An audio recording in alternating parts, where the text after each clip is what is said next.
Hello students, कैसे हो आप लोग। होप सो आप लोग बिल्कुल ठीक हो गए। आज मैं आपके सामने फिजिक्स का क्लास 9th का चैप्टर, अब तो जो न्यू एडिशन आया उसमें चैप्टर 7 हो चुका, अदरवाइज चैप्टर 8 था, दैट इज़ योर मोशन। इस पार्ट 1 में हम डिस्क्राइब करेंगे मोशन क्या होता है, रेस्ट क्या होता है, किस तरह से मोशन और रेस्ट आपस में रिलेटिव्स होते हैं, किस तरह से डिस्टेंस क्या होता है, डिस्प्लेसमेंट क्या होता है।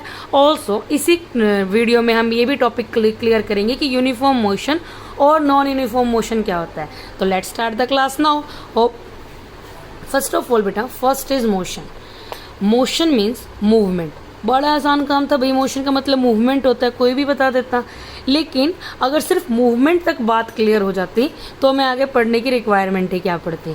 तो जब हम साइंटिफिक टर्म में पढ़ते हैं तो कहते हैं motion of an object is when it's position change continuously with respect to some stationary object. एक ऑब्जेक्ट की जो मोशन, एक ऑब्जेक्ट की जो पोजीशन है वो दूसरे ऑब्जेक्ट के कंपैरिजन में लगातार क्या हो रही है बेटा, चेंज हो रही है। जैसे जैसे टाइम चेंज हो रहा है वैसे वैसे ऑब्जेक्ट की आप ये कह सकते हो कि पोजीशन चेंज हो रही है।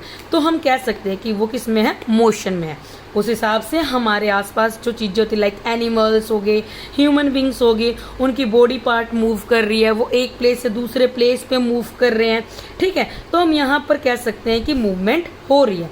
लेकिन अगर हम बात करें नॉन लिविंग ऑब्जेक्ट की, जहाँ पर हमें उन्हें मूव करवाने के लिए फोर्स लगाने की रिक्वायरमेंट पड़ती है बेटा, तो आपके जो नॉन लिविंग ऑब्जेक्ट्स होते हैं उनको भी हम मूवमेंट करवाते हैं, लेकिन उनको मूवमेंट करवाने के लिए, उनको उनकी पोजीशन चेंज करने के लिए हमें फोर्स अप्लाई करना पड़ता है। फिलहाल हम सिर्फ नेचुरल थिंग्स की बात करते हैं। तो हमने कहा मोशन क्या होता है बेटा, जब किसी ऑब्जेक्ट की पोजीशन चेंज हो रही है विद रिस्पेक्ट टू किसी दूसरे ऑब्जेक्ट की, जैसे जैसे टाइम चेंज हो रहा है उसकी पोजीशन में भी चेंजमेंट आ रही है।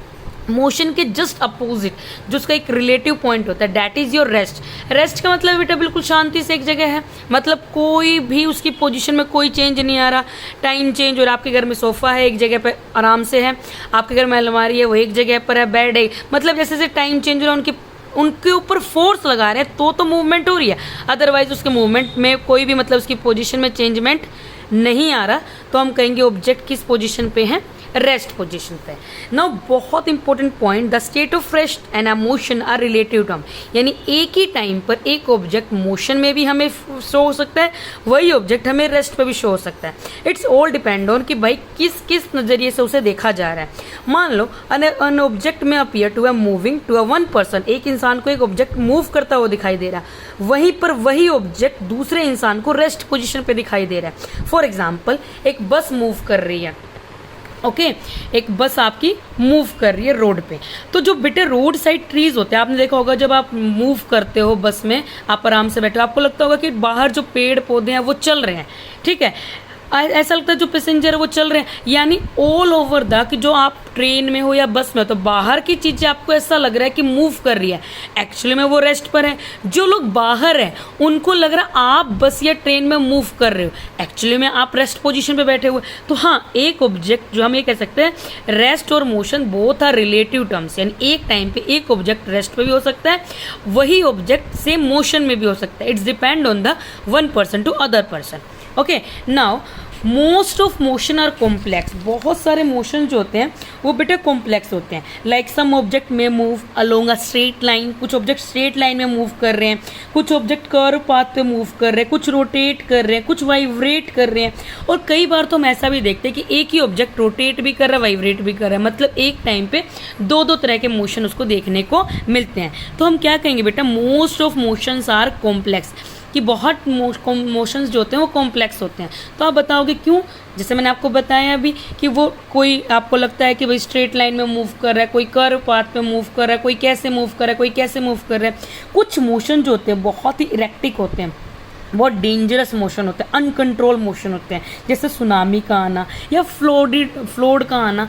तो हम ये कह सकते हैं मोशन हमारे लिए कई बार हेल्पफुल तो है ही, लेकिन हमारे लिए कई बार डेंजरस भी होते हैं। अब बहुत इंपॉर्टेंट पॉइंट मैं आपको क्लियर करती हूँ, वो ध्यान से देखो। अब भाई ऑब्जेक्ट मोशन में है, ओके ऑब्जेक्ट मोशन में तो अपनी पोजीशन को चेंज करेगा, बिल्कुल करेगा। पोजीशन को तो तब चेंज करेगा ना बेटा जब उसके पास कोई लोकेशन होगी, कोई जगह होगी। जो वो लोकेशन है ना उसका, वो जो लोकेशन किसी भी ऑब्जेक्ट का, उसके लिए एक स्पेसिफाइड जगह को हम बोलते हैं रेफरेंस पॉइंट और द ओरिजिन पॉइंट, जहाँ से वो ऑब्जेक्ट मूव कर रहा है। फॉर एग्जाम्पल मान लो हम ये कह सकते हैं कि आपका घर रेलवे स्टेशन से 1 किलोमीटर दूर है, आपका घर रेलवे स्टेशन से 1 किलोमीटर दूर है, तो बेटा जो 1 किलोमीटर होगा वो आपका रेफरेंस पॉइंट होगा, ठीक है। 1 किलोमीटर क्या होगा आपका रेफरेंस पॉइंट।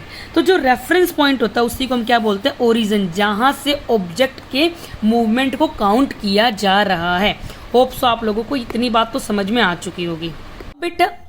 अब बेटा जैसे कि हमने बात की कि रेफरेंस पॉइंट होता है, ओरिजिन पॉइंट होता है कि एक ऑब्जेक्ट कहीं से तो मूव करेगा ही करेगा। तो दो बातें और लेके आती हूँ मैं। एक आप पढ़ोगे एनसीईआरटी में डिस्टेंस, और दूसरी बेटा आप पढ़ोगे डिस्प्लेसमेंट। होता दोनों ही डिस्टेंस है, लेकिन दोनों के बीच में कुछ चीजें डिफरेंस है। देखो, डिस्टेंस का मतलब होता है लेंथ ऑफ जो एक्चुअल पाथ है, जो मूवमेंट की एक्चुअल पाथ है, और वी कैन कंसीडर बेटा जो टोटल पाथ है, पूरा रास्ता है, वो क्या होता है आपका डिस्टेंस। ओके, डिस्प्लेसमेंट होता है आपका शॉर्टेस्ट पाथ जो है, यानी आपका initial part of initial position, मतलब जहां से शुरू हो रही है मूवमेंट, और फाइनल पोजीशन जहां पर मूवमेंट बंद हो रही है, उनके बीच का जो डिफरेंस होता है, जो शॉर्टकट पाथ होगा, that is your displacement. Simple से एग्जांपल से हम समझते हैं क्या कर रही हूँ। डिस्टेंस मान लो मेरे को एक ऑब्जेक्ट यहां से मूव करवा के और मुझे वो यहां लेके आना है। ओके, यहाँ से मूव करके हम यहाँ लेके आएंगे। तो भैया ऑब्जेक्ट बड़ा यहाँ से मूवमेंट करना स्टार्ट करा, मूव करा, और पूरा क्या किया उसने, एक टोटल पाथ कवर किया। मतलब बेटा उसने क्या कवर किया, डिस्टेंस कवर किया। वही ऑब्जेक्ट अब ऐसे घूम के नहीं जा रहा, वो ऑब्जेक्ट क्या कर रहे हैं, वो ऑब्जेक्ट यहाँ से डायरेक्ट कुछ ऐसा लगा रहा है कि यहाँ तक आ रहा है, दैट मीन्स शॉर्टकट रास्ता लेके आ रहा है। दैट मीन्स उसने क्या कंप्लीट किया बेटा, डिस्प्लेसमेंट कंप्लीट किया। ओके, अब यहाँ पे मैंने एक बोला एक कि डिस्टेंस स्केलर क्वांटिटी होती है, वे डिस्प्लेसमेंट एक वेक्टर क्वांटिटी होती है। अभी स्केलर वेक्टर क्या है मैं अभी आपको समझाऊंगी, ठीक है। आप यूनिट दोनों की सेम होती है क्योंकि दोनों ही पाथ को मेजर कर रहा है, चाहे वो शॉर्टकट पाथ हो चाहे वो मतलब टोटल पाथ हो, तो यूनिट दोनों की मीटर किलोमीटर जो होती है वो सेम यूनिट होती है। डिस्टेंस बेटा आपकी कभी जीरो नहीं हो सकती, कभी नेगेटिव नहीं हो सकती, हमेशा आपकी एक पॉजिटिव वैल्यू आएगी। कभी आप ये नहीं कह सकते कि डिस्टेंस किसी ऑब्जेक्ट का जीरो हो गया। किसी भी ऑब्जेक्ट का डिस्टेंस अगर जीरो हो रहा है, इसका मतलब वो ऑब्जेक्ट किस पोजीशन पर है, रेस्ट पोजीशन पे है। डिस्प्लेसमेंट आपका बेटा जीरो भी हो सकता है, नेगेटिव भी हो सकता है, पॉजिटिव भी हो सकता है। जीरो कैसे हो रहा है, जो ऑब्जेक्ट जहां से स्टार्ट हो रहा है वो मूव करके अगर वहीं पर पहुंच गया तो हम कहेंगे डिस्प्लेसमेंट उसकी ओवरऑल जीरो हो गई, ठीक है। नेगेटिव भी होती है डिस्प्लेसमेंट, पॉजिटिव भी होती है, आगे की क्लास में हम करके देखेंगे। बेटा डिस्टेंस यहाँ पे एक और पॉइंट मेंशन किया मैंने कि डिस्टेंस लार्जर होता है और डिस्प्लेसमेंट स्मॉलर होता है। बेटा साफ पता चल रहा है, complete distance complete path cover करोगे तो बड़ी नॉर्मल सी बात है बड़ा रास्ता होगा, छोटा पाथ कवर करोगे तो नॉर्मल सी बात है स्मॉलर होगा। डिस्टेंस हमेशा डिस्प्लेसमेंट से ज्यादा होगा। इसके अंदर बेटा एक क्वेश्चन और पूछते हैं, क्या डिस्टेंस और डिस्प्लेसमेंट बराबर हो सकते हैं? तो यस, डिस्टेंस और डिस्प्लेसमेंट बराबर हो सकते हैं। कब होंगे? जब लीनियर पाथ पर ऑब्जेक्ट मूव करेगा। लीनियर पाथ मतलब straight line movement. Okay, hope so आपको डिस्टेंस और डिस्प्लेसमेंट क्लियर हो चुका होगा। नहीं होगा आप मेरे को कमेंट सेक्शन में बताना, मैं दोबारा एक्सप्लेन करूंगी। नाउ बेटा यूनिफॉर्म मोशन और non uniform motion. Uniform motion होता है जब एक ऑब्जेक्ट, दो ऑब्जेक्ट या एक object equal distance her bar equal interval of time में कंप्लीट कर रहे हैं। मान लो आप अपने घर से दुकान पे जा रहे हो जो कि 500 मीटर दूर है, हर बार आपको जाने में 5 मिनट का टाइम लग रहा है, ठीक है। आप 500 मीटर कवर कर रहे हो, मान लो आपको 20-25 मिनट का जो भी आपको टाइम लग रहा है, वो हर बार आपके टाइम और डिस्टेंस सेम है, यानी आपकी मूवमेंट जो है वो यूनिफॉर्म मोशन है। आपकी डिस्टेंस जो है अनइक्वल हो रही है, चेंज हो रही है, ठीक है, लेकिन टाइम में कोई बदलाव नहीं आ रहा। टाइम आप उतना ही कवर कर रहे हो। आप 100 मीटर चल रहे थे तब भी आप 5 मिनट का टाइम ले रहे हो, आप 200 मीटर चल रहे हो तब भी आप 5 मिनट का टाइम ले रहे हो। इट मीन्स वो यूनिफॉर्म मोशन है। ओके बेटा, पार्ट 1 में मैं आपको बता देती हूँ हमने क्या क्या पढ़ा। पार्ट 1 में हमने सबसे पहले पढ़ा बेटा कि मोशन का मतलब मूवमेंट होता है, लेकिन बात वहीं पे खत्म नहीं हो रही थी कि मूवमेंट होता है। हमने ये भी पढ़ा कि एक ऑब्जेक्ट जो होता है वो मोशन में है तो वो अपनी पोजीशन को कॉन्टिन्यूसली चेंज करेगा टाइम के साथ। इसी का एक हमने अपोजिट पार्ट पढ़ा, दैट इज योर रेस्ट, जहां पर हमने कहा कि ऑब्जेक्ट जब अपनी पोजिशन को नहीं बदलेगा टाइम के साथ तो वो ऑब्जेक्ट आपका रेस्ट पे होगा। नेक्स्ट पॉइंट हमने पढ़ा कि मोशन और स्टेट दोनों, मोशन और रेस्ट आपस में रिलेटिव्स होते हैं। रिलेटिव का मतलब क्या होता है बेटा कि मोशन और, मैंने बताया कि एक ऑब्जेक्ट के लिए, एक ऑब्जेक्ट मतलब एक ही चीज दो इंसान के लिए, एक ऑब्जेक्ट मोशन में भी हो सकता है, वही ऑब्जेक्ट रेस्ट पर भी हो सकता है, ठीक है। फिर हमने डिस्टेंस के बारे में पढ़ा कि डिस्टेंस जो होता है वो टोटल पाथ होता है, डिस्प्लेसमेंट आपका शॉर्टेस्ट पाथ होता है। फिर हमने इनके अलग अलग डिफरेंसेस के बारे में पढ़े। फिर हमने ये भी पढ़ा कि किस तरह डिस्टेंस और डिस्प्लेसमेंट आपका जीरो और नेगेटिव किस तरह से होता है।